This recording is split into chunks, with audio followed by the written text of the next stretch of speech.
So let's start with what attracted you to this project. It was more than just a horror film. It was a film that explored all aspects of real life. Family, nobody has the easiest family in the world. There's obviously some difficult family dynamics in this film. The relationship between me and Teresa, Rebecca. It's more than what you expect. It's more than what you usually get when you go to the theaters to see a horror film, a genre film. I wouldn't say it's like a family film, but there's a huge family aspect to it.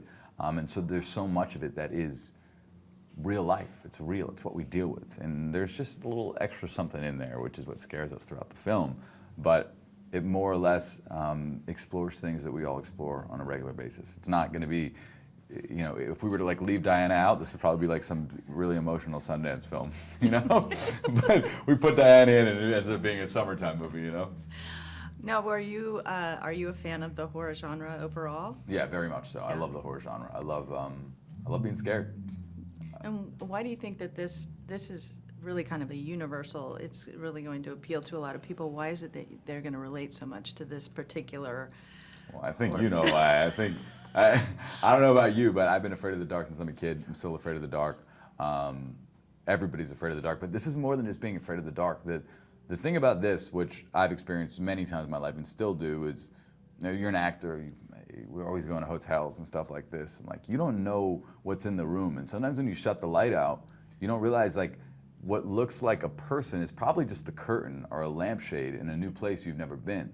And this plays on that, and we've all kind of had that. I think the classic was you could have a dry cleaning bag or something it would have a silhouette, and you'd hang it from a door, and you're like, that's got to be a person in my room, 100%. And do I have the nerve to turn the light on? And if I turn the light on, what's going to happen?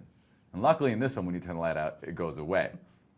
But in real life, you're if I turn this light on, I am done. They're gonna see that I can see them, and I'm done. And so the nerve in real life is kind of the opposite of this. It's I don't want to turn the light on. If I turn the light on, it's all over. I'm gonna stay in the dark. Everything's gonna be fine right here. I'm not gonna move. So true. Right? So let's talk about your character, who you play, and a little bit about him. Brett. Brett is a loyal man. He's a guy who's in love with a girl, and he wants to move in with her, and he wants to be with her. Obviously, as the story goes on, we see there's much more, I think physically we see these two people that look like they've got a little bit of baggage. There's a lot of black and necklaces and tattoos and scars, and there's a lot that goes on with these people. And at first we see there's a little bit of push away with Brett and Rebecca and trying to get the relationship. There's a back and forth going together. But as the story goes on, he deals with a lot, and it's not that he doesn't stick up for himself. He challenges her a few times in the way that she's living her life and the decisions she's making with her younger brother Martin, and then he's trying to be supportive with her mother. And then by the time we get to the point where we've got this evil entity haunting us, he's in. He's made his way in. There's no out now, and he's there. He's there for her, and he's there to do whatever he can to support this girl that he loves, and to help her family however he can.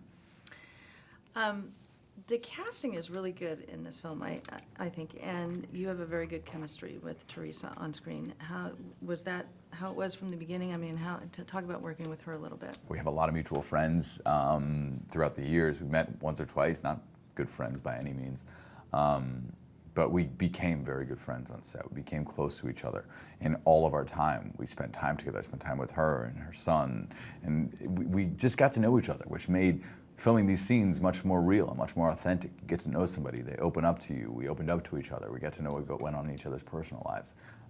And it made our performances easier. It wasn't necessarily all acting all the time. Obviously there was acting in the scenes that we were doing, but we were able to bring the care that we had for each other onto the screen. Yeah, it certainly showed. And let's talk about David Sandberg, working with him. This is his first feature film directorial. How was he as a director? Impressive. Very impressive. A guy who went from making sub 3-minute films in his apartment in Sweden with his wife and posting them on the internet to being on the set of a studio film. It's a massive jump. It's not like he went and did a short film with a 10-person crew in between and did all these things. He made a seamless jump from the very, very small screen, a cell phone basically, to the big screen.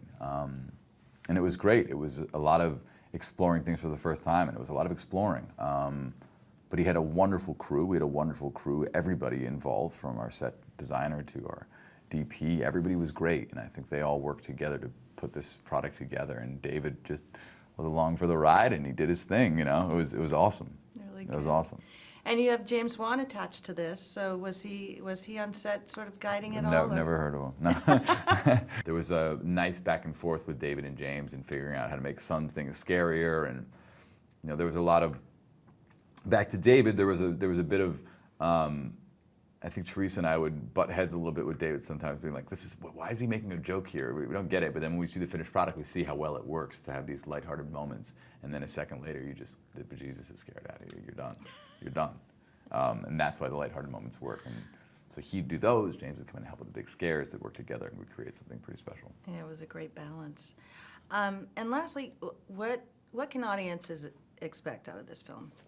They can expect the unexpected. It's more than just the regular run-of-the-mill horror film you're going to go and see. You're going to expect to care about the characters, and you're going to want them to win. You're going to want them to succeed, and they're not going to always do what you think they're going to do, which is really exciting in any movie.